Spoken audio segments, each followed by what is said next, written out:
여러분 안녕하세요. 우리가 나이가 든다는 건 정말 자연스러운 일이죠? 하지만 몸이 예전 같지 않다는 걸 느낄 때마다 솔직히 좀 불안해지기도 하잖아요. 특히 나와 내 가족의 안전 문제라면 더더욱이요.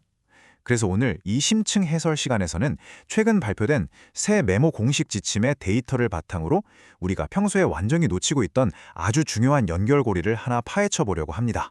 자, 바로 시작해 볼까요?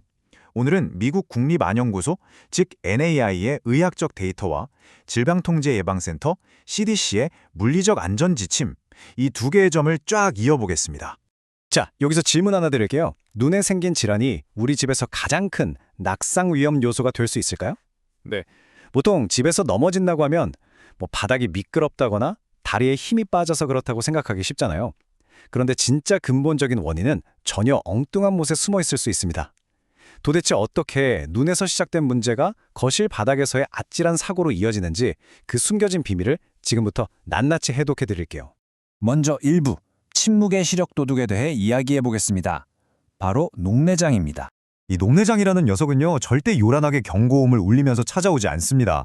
아프지도 않고요, 심지어 처음에는 눈이 나빠지는지도 거의 못 느껴요. NEI 공식 지침에서 설명하는 이 녹내장성 시야 결손이라는 건 단순히 시력이 떨어지는 게 아니거든요. 시신경이 손상되면서 가장자리의 시력, 그러니까 주변부 시야부터 서서히, 정말 서서히 잃어버리는 현상입니다. 카메라 렌즈 테두리부터 까맣게 타들어가는 걸 상상해보시면 딱 맞을 거예요. 사실 이걸 눈치챘을 때쯤엔 이미 시신경이 꽤 많이 손상된 경우가 많아서 덜컥 겁부터 나실 텐데요. 걱정 마세요.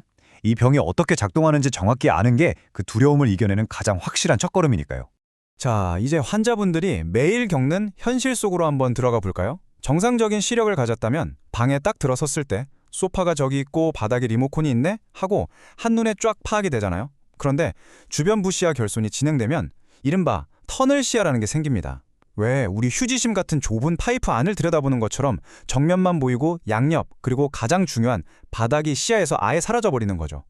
이게 핵심입니다, 여러분.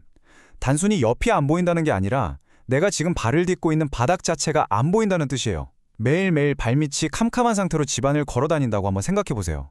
정말 아찔하죠? 그럼 자연스럽게 2부, 숨겨진 낙상의 위험으로 넘어가 보겠습니다. 눈 속에서 조용히 일어난 이 비극이 어떻게 현실에서 진짜 물리적인 사고로 빵 터지는지 확인해보죠. 미국 질병통제예방센터 CDC의 공식 지침을 보면 아주 단호하게 이렇게 선언합니다. 시력장애는 노인 낙상의 주요 위험 요인이다. 여러분, 나이가 들어서 넘어지거나 뼈가 부러져서 병원에 입원하시는 분들 정말 많잖아요. 그런데 그 수많은 사고들의 배후에 바로 이 시력 저하가 숨어 있었다는 걸 공중보건 최고 권위기관이 공식적으로 도장을 딱 찍어준 겁니다. 연세 드신 부모님이나 돌봐주시는 가족들이 평소에 느끼던 그 막연한 불안감이 그냥 기분 탓이 아니라 의학적으로 철저하게 증명된 진짜 위협이었던 거죠. 그래서 이 시력 저하라는 건요, 단순히 눈이 침침해서 불편하네 하고 넘길 문제가 절대 아닙니다. 우리 노년층이 자기 자신의 독립성을 완전히 잃어버리게 만드는 숨겨진 위험 요인 1위라는 뜻이니까요. 낙상으로 한번 다치셔서 침대에 누워 지내시게 되는 그 순간부터 혼자서 화장실에 가고 동네 산책을 하던 그 소중한 일상적인 자유가 하루아침에 끝날 수 있습니다. 그러니까 시력을 보호한다는 건 결국 한 사람의 존엄성과 자립적인 삶 그 자체를 지켜내는 가장 중요한 방패인 셈이죠. 하지만 여러분, 여기서 벌써 좌절하실 필요는 전혀 없습니다. 3부 시각 재활의 힘에서 우리가 어떻게 반격할 수 있는지 그 강력한 무기들을 소개해 드릴 거니까요. 내의에서 제시하는 시각 재활 과정은요, 진짜 놀라울 정도로 체계적입니다. 첫 번째로는 눈에 남아있는 시력이 정확히 어느 정도인지 딱 평가를 합니다. 그리고 두 번째, 이게 진짜 놀라운 부분인데요. 좁아진 시야를 메우기 위해서 무려 뇌를 다시 훈련시킵니다. 눈동자랑 고개를 의식적으로 막 더 많이 돌려서 주변을 스캔하도록 뇌의 습관 자체를 확 바꿔버리는 훈련이에요. 마지막 세 번째로는 이 새롭게 입력된 시각 정보에 맞춰서 걷고 움직이는 방식을 일상생활에 딱 맞춰서 적응시키는 거죠. 여러분, 다리 다치면 물리치료 받잖아요. 그것처럼 우리 눈이랑 뇌도 이런 재활 훈련을 통해서 충분히 얼마든지 제 기능을 회복할 수 있습니다.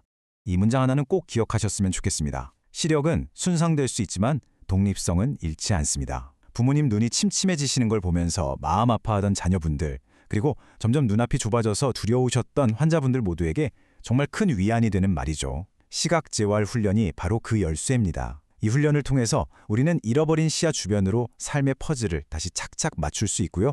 내 일상을 스스로 통제하는 그 소중한 자율성 끝까지 굳건하게 지켜낼 수 있습니다. 자, 이제 가장 중요하고 당장 써먹을 수 있는 마지막 단계로 가보겠습니다. 4부, 집안에서의 낙상 예방입니다. 매일 먹고 자고 생활하는 우리 집을 완벽한 안전구역으로 만들어볼 시간이에요. GDC가 콕 집어서 경고하는 우리 집안의 지뢰밭들을 한번 볼까요?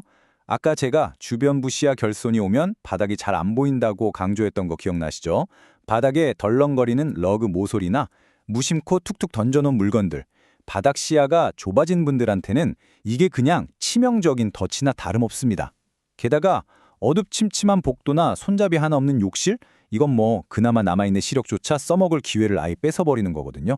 눈이 생생한 우리 가족들 보기에는 에이 이게 뭐 어때서 하겠지만 녹내장을 앓고 계신 분들의 눈에는 언제 툭 걸려 넘어질지 모르는 아찔한 낭떠러지라는 걸 꼭 명심하셔야 합니다.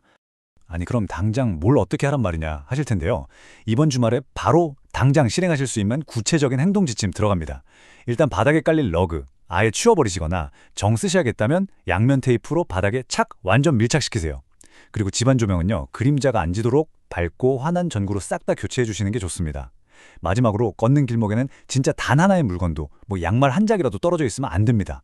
여러분 이건 그냥 집안일이나 인테리어 문제가 아니에요. 우리 부모님의 생명과 독립성을 지키기 위해 집안을 안전지대로 싹 탈바꿈시키는 아주 강력하고 확실한 예방 백신입니다.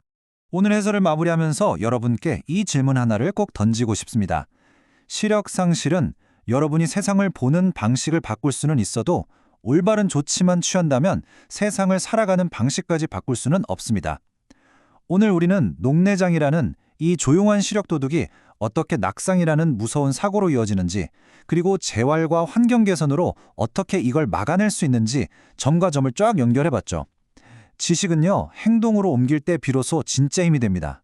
자, 이 시간 끝나고 당장 우리 집 혹은 부모님 댁 거실을 한번 쓱 둘러보세요. 오늘 당장 가장 먼저 해결하실 위험 요소는 무엇인가요? 지금 바로 양면 테이프나 새 전구를 들고 움직이실 시간입니다. 오늘 해설은 여기까지입니다. 함께 해주셔서 정말 감사합니다.